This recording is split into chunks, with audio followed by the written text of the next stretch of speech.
In the name of God, Father, Reconciler, and Breath of Life. Amen. Please be seated.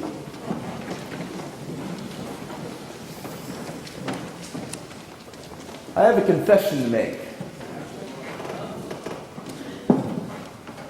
I was irrationally angry yesterday. I was asked by a good friend of mine in seminary to read the gospel at his wedding and to help out with other prayers and things along those lines, including helping serve the Eucharist at his wedding. Well, I found myself going over there on Friday afternoon for rehearsal, just angrier than a hornet. And I'm going, why am I so angry? I'm like, I'm just tired, really exhausted. So I went home, got a good night's sleep. I went back yesterday, and I was still angry as a hornet, going, what is going on? And I realized I was angry at him for getting married. How stupid could he be? He went through a brutal, traumatic divorce just before I came to seminary. I won't go into the details, but it was the sort of thing that you're just like, you're an idiot.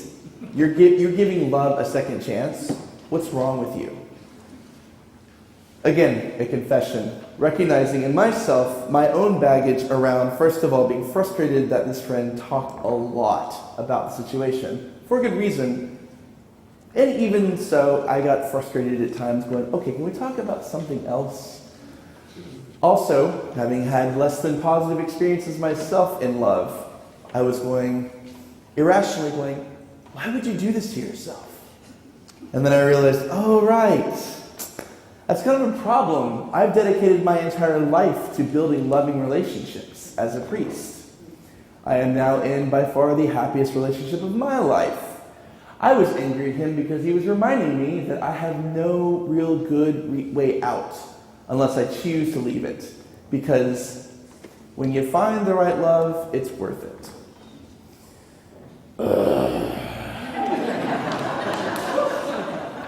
So,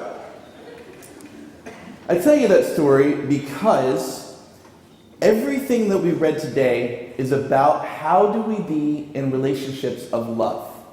And specifically, how do we communicate in relationships of love when there's conflict?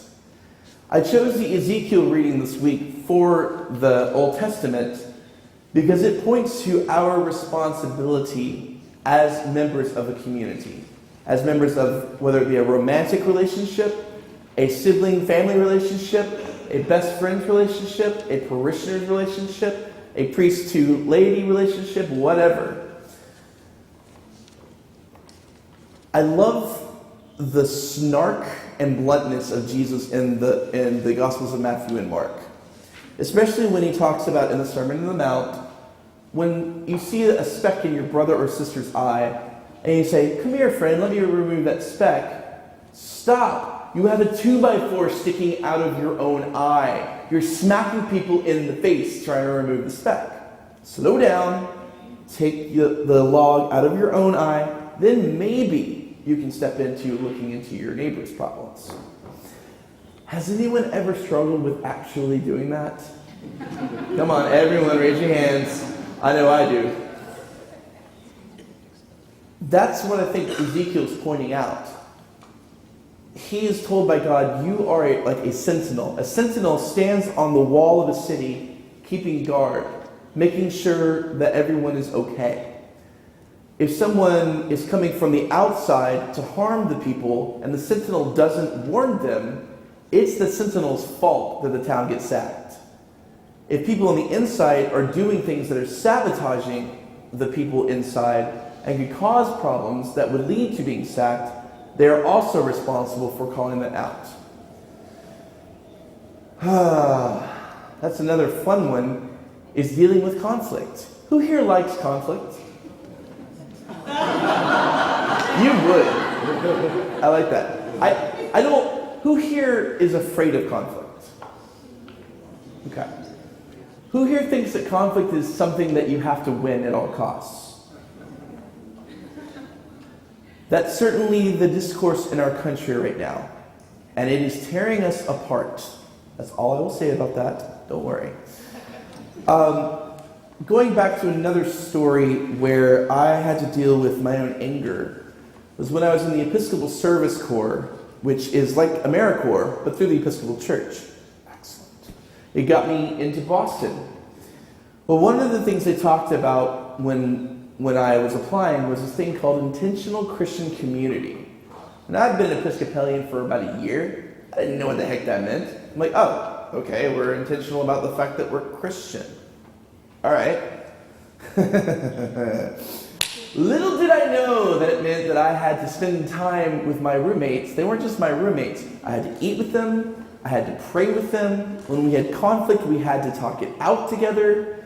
My approach, I almost left the first day when I realized that I didn't think I was going to be friends with my housemates. In my life, conflict was something that I either wanted or I just checked out. Where if people don't like me, I got no time for that. I've had enough of being bullied. I've had enough of being picked on. I had enough of feeling out of place. Thankfully, I stayed, although my suspicions were confirmed. My roommates later finally admitted that they had been scapegoating me the whole year. I was the sort of the object of the things that they were working against. So we argued, we had problems, and at a certain point I just said, to heck with this, I'm done. And I did what I had to do, but I was disengaged. I went out and found my own tribe of friends, and that was what I did. I was held accountable to get back engaged with the community. Well, the roommate with whom I seemed to work the closest was the person with whom I had the most trouble. You remember last week talking about wanting to wring people's necks? Yeah, we wanted to wring each other's necks on a daily basis. She had just graduated with a degree in sociology, having grown up in a small town, mostly white, in Georgia. She thought she understood the entire world and how it works because she had studied social theory. Social theory is good, it is important, it is not foolproof. Well, we had been asked by our director to go down to Georgia to do a conference down there through the Fund for Theological Education. I had asked the people, could I tack an extra night onto my trip because my parents live in Atlanta and I'd really like to go see them. And so they said, sure, we'd be happy to do that. So when I got back, this person and I were both working with the Episcopal chaplaincy at Boston University. And we were talking about our weeks with the students, and I said it was so great to get down there and get this exciting trip that we went on. And I got to spend time at my parents' house and have a delicious steak dinner, because my dad cooked his ribeye steak. Steak is my favorite food. Oh, it was great. And she goes, you should really consider taking a food ethics course. And I said, we're done with this conversation. She went, I was just kidding. I'm like, you know you weren't, and you know you weren't. Needless to say, I was a little miffed. And she insisted on talking to me the next day with the other housemate that was there. They had both said some things that were extremely incendiary to me, and I finally said, all right, you want to talk? We're going to talk. You're going to hear everything that I'm mad about. I'm going to raise my voice. I'm going to yell at you. You're going to know exactly what you did wrong. After they accused me of handling it in an abusive way, we sat down and talked it out and began to realize that we all had parts to play in the situation. But what this taught me, I'm so sorry. I didn't mean to upset the baby. By the end of it, we didn't become best friends, but we all had a much deeper appreciation for one another and a lot more respect for one another. Because we all admitted our parts, and we stayed in the conversation, however painful it was, until we worked through it and began to listen deeper to one another and better understand where the other person was coming from. Now, I have often said intentional community was one of the best things that could ever happen to me, but the next intentional community I want to be in needs to be a marriage. Which those of you who are married can probably attest to the fact that marriage is not all sunshine and rainbows and roses. There's lots of conflict, there's lots of uncertainty, and communication is key. And that's where we get to Romans. Because Paul sums up what Jesus said and many other rabbis in his time. Every single thing we say and do, every single aspect of our community together, which we are an intentional community as the church, is through the lens of love. Has anyone ever had someone come up to you and say, I just wanted to tell you the truth in love, you're a terrible person? Something like that. Anyone? Yeah. I think that must be more in the evangelical church. But anyhow, that's not love, in case you hadn't already figured that out. To speak the truth in love needs no preface. It is because when you speak that conflict to that person, when you are the sentinel that says to that person, hey, I've got this issue, if your goal is to figure out how to be in better relationship with that person, you are speaking the truth in love. If your goal is to be right and prove the other person wrong, you are not speaking the truth in love. Because it's not about the relationship. Now, what I love about Jesus' statement, which is also echoed in Paul, is really neat seeing the confluence back and forth. Okay, first of all, who's heard of triangulation? Anyone? Yeah, good. Hey, Ralph. I don't want to be a burden, but Audrey said that your politics are really problematic. Can you tone it down? She didn't, by the way. No. Is that helpful? Yes. Okay. But would it be more helpful if Audrey, if she were to have said that, but she didn't, to have said that to you personally? Yeah. Right. What's the difference? 101 direct. What relationship would I be building with you if I told you what she said instead of having her tell you that?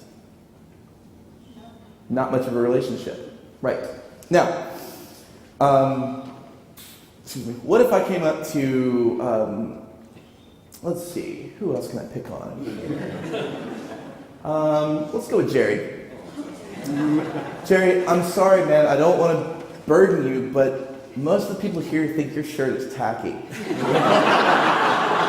I wasn't going to say anything because I didn't want to hurt your feelings, but a lot of people said it. You really should probably change your shirt. Did anyone actually tell me that his shirt was tacky? No. I was the one who thought his shirt was tacky. It's just not, by the way. I'm just picking on you. We need to use I language when we have beefs with people that are personal. And if there are other people that are involved in a beef, they need to be the ones to go to that person directly. I've had people tell me in my work as a priest, in my work as a chaplain, in other places, a lot of people are saying X. And I say, great. Can you have those people come to me and tell me what they're struggling with?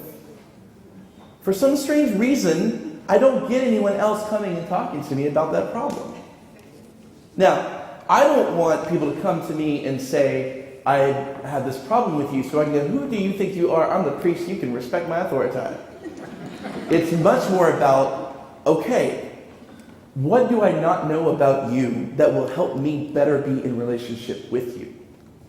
The reason I am obsessed with context matters, the reason why I am obsessed with good dialogue and good communication is because we are not in the business of being right, we are in the business of being in relationship. Now, sometimes you are right, and sometimes you are wrong in relationships. However, if the motivation is right or wrong, it misses the point. And that's why Jesus continues to say, start by going straight to the person. That takes courage, because it takes owning your part and facing that person face to face. Now, there are times when people are problems, and you have to take more people. But if I go in front of the congregation and say, oh, hey, Jerry, by the way, this is the first time I've ever said this to you. I disagree with the way you're living your life in blah, blah, blah way. Is that helpful? No. That stirs up the gossip train and all these different things. By the way, all of these examples are completely fictitious, just so you know. So, the line that I learned in my intentional community that was very powerful is that conflict is growth trying to happen. If we treat it that way and understand that love is the directive, love is the lens through which we make sense of it, we can have totally different conversations with the people with whom we have conflict. We learn more about ourselves. Usually conflicts are an unflattering mirror of ourselves, so we can see the big 2x4 that's sticking out of our eyes.